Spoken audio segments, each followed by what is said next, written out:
Chris, wearing a light blue uniform, is watching TV. They place duct tape over his mouth and handcuff him to a metal railing.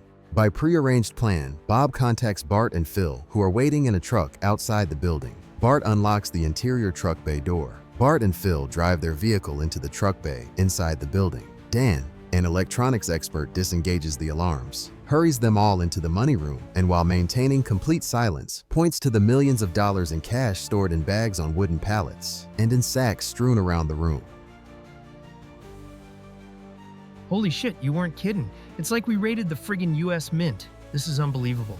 Bob nods his head in agreement. They methodically carry out numerous selected money bags to the truck, being careful not to remove bags that are marked Federal Reserve. After loading their truck, Bob orders Dan and Phil to beat the guard. Seconds later, groans and muffled screams are heard. They witness Dan and Phil beating the guard severely. They leave him handcuffed to the metal banister. He's virtually unconscious. Bart is uneasy. Jesus, did you guys have to beat him up like that? You almost killed the poor schmuck. Phil and Dan look at each other and smile. He's lucky we didn't kill him. I didn't want to complicate this heist with a homicide. That's the last thing that we need. We'll meet you guys later.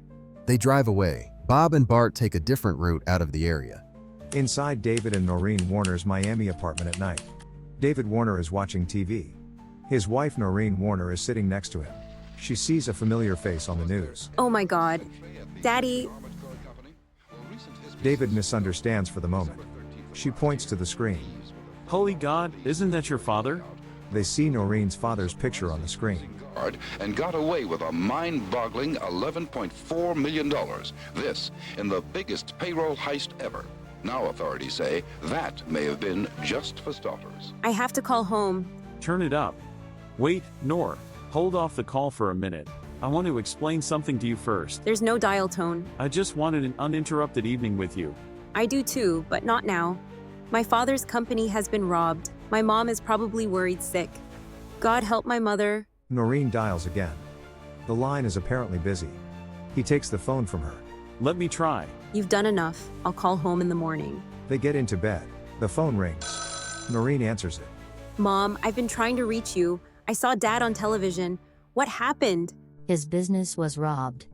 I was on the phone with your sisters. I called you for hours. You didn't answer. Something was wrong with the line. She hears sirens and pauses. If you can get away, I think it would be a good idea. Dad needs our support. I know he does. I won't let him down.